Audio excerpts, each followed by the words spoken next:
buenos días. Hoy es miércoles 22 de septiembre del año 2021 y estoy transmitiendo desde la alcaldía de Coyoacán en la Ciudad de México. Mi nombre es José Arturo Medel Espinosa. Soy anciano de la Iglesia Nacional Presbiteriana Berit. Estas semanas he estado dando una pequeña meditación y hoy nos toca meditar en Marcos 7 del versículo 24 al 30, utilizando la versión Reina Valera de 1960. Le he titulado Orar insistentemente. Voy a leer un pasaje, un versículo de la Biblia de esta porción y después haré un breve comentario y así hasta el final de esta meditación. He saltado el pasaje de Marcos 7 del versículo 1 al 23, ya que este pasaje bíblico merece no solo una meditación, sino un estudio completo, diría un maestro y pastor que tuve. Meditaremos sobre este tema, orar insistentemente, con el ejemplo de la mujer sirofenicia.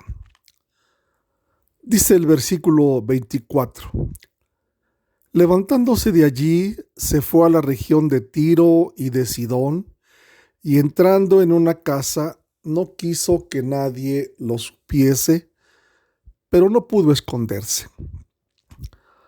Cuando el evangelista Marcos menciona levantándose de ahí, se refiere al lugar donde Jesús sostuvo una discusión con los escribas y fariseos y con sus propios discípulos acerca de la contaminación que tiene el hombre y la limpieza de alimentos. Él estaba allí y entonces decide levantarse y salir de allí.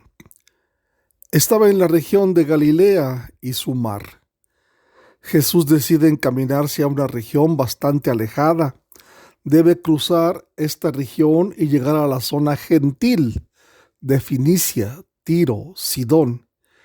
Y en estos lugares, Marcos nos indica que entre en una casa donde se resalta que no quería que nadie supiese dónde estaba, seguramente apartándose para no tener solo el descanso por la travesía y caminata, sino por las multitudes que le empujaban. Versículo 25.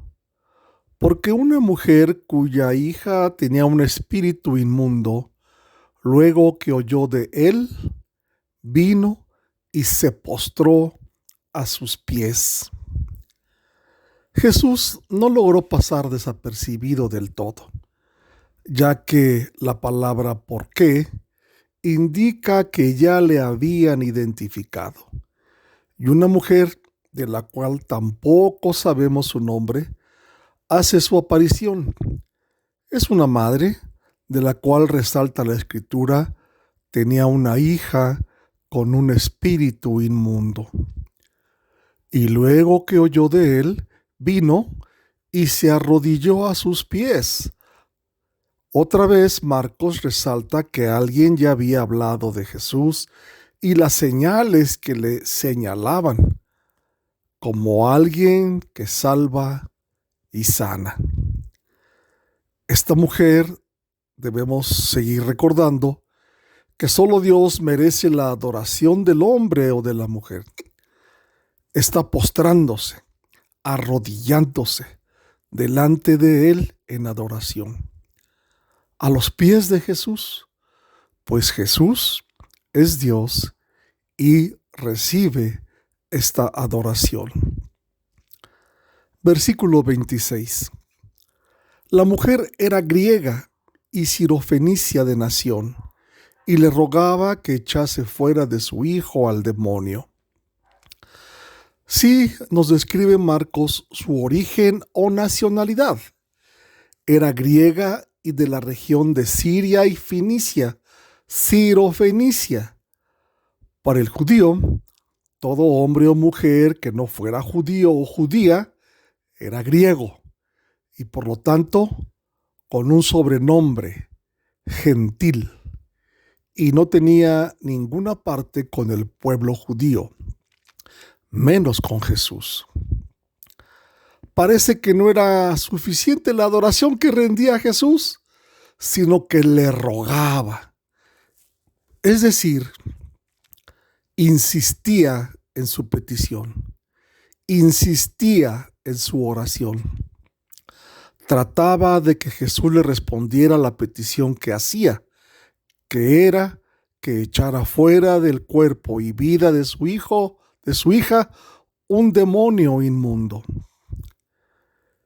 El Evangelio, según San Mateo, otra porción de la Biblia, dice que esta mujer le gritaba: Jesús, hijo de David, ten misericordia de mí y de mi hija. Es decir, antes de entrar a la casa.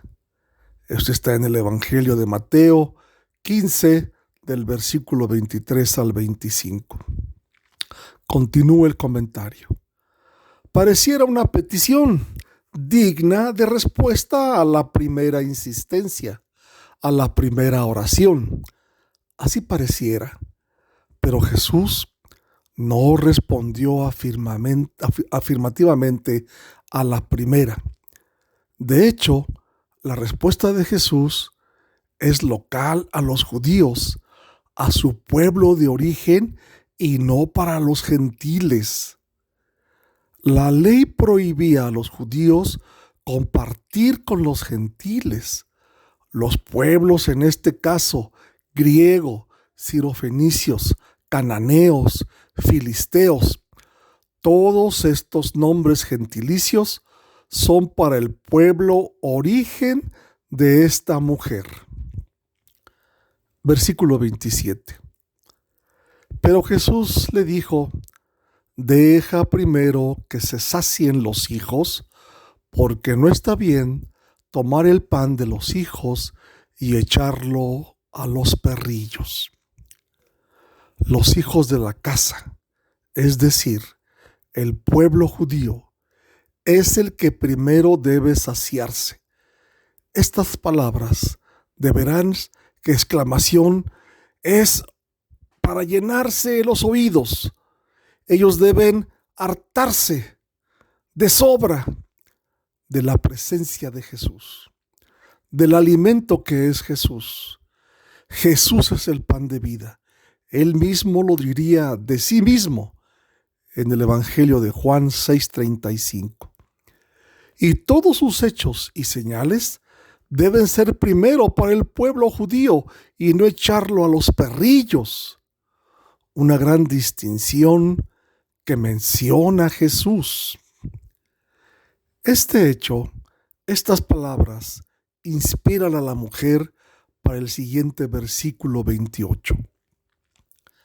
Respondió ella y le dijo: sí, Señor, pero aún los perrillos debajo de la mesa comen de las migajas de los hijos. De las migajas. No importa si son migajas. Sana, responde mi oración, mi súplica, mi petición. Echa fuera al demonio. Tú eres el Señor y es necesario. Comeré de estas migajas si es necesario, pero responde, pues tú tienes el poder de echar fuera este demonio. Versículo 29. Entonces le dijo: por esta palabra, ve, el demonio ha salido de tu hija.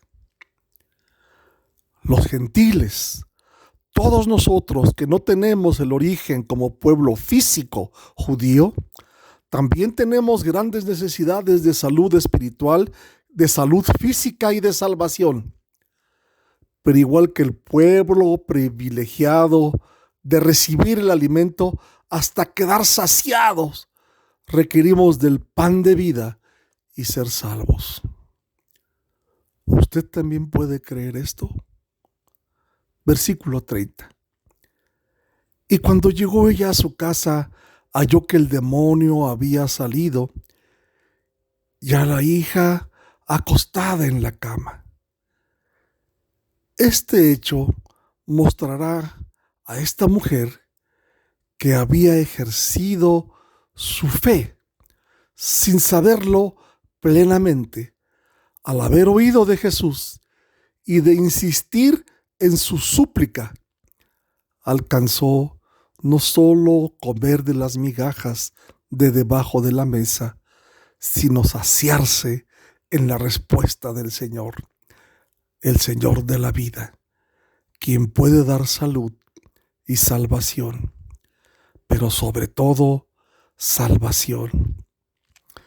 Y seguramente la hija, al escuchar este pasaje de boca de su madre y comprobar que era salva del demonio que le atormentaba, acrecentaría su fe, pero no solo por la señal de sanidad, sino por aquel a quien señalaba la señal, desde larga distancia hasta su lecho y estar sentada en la cama de su habitación.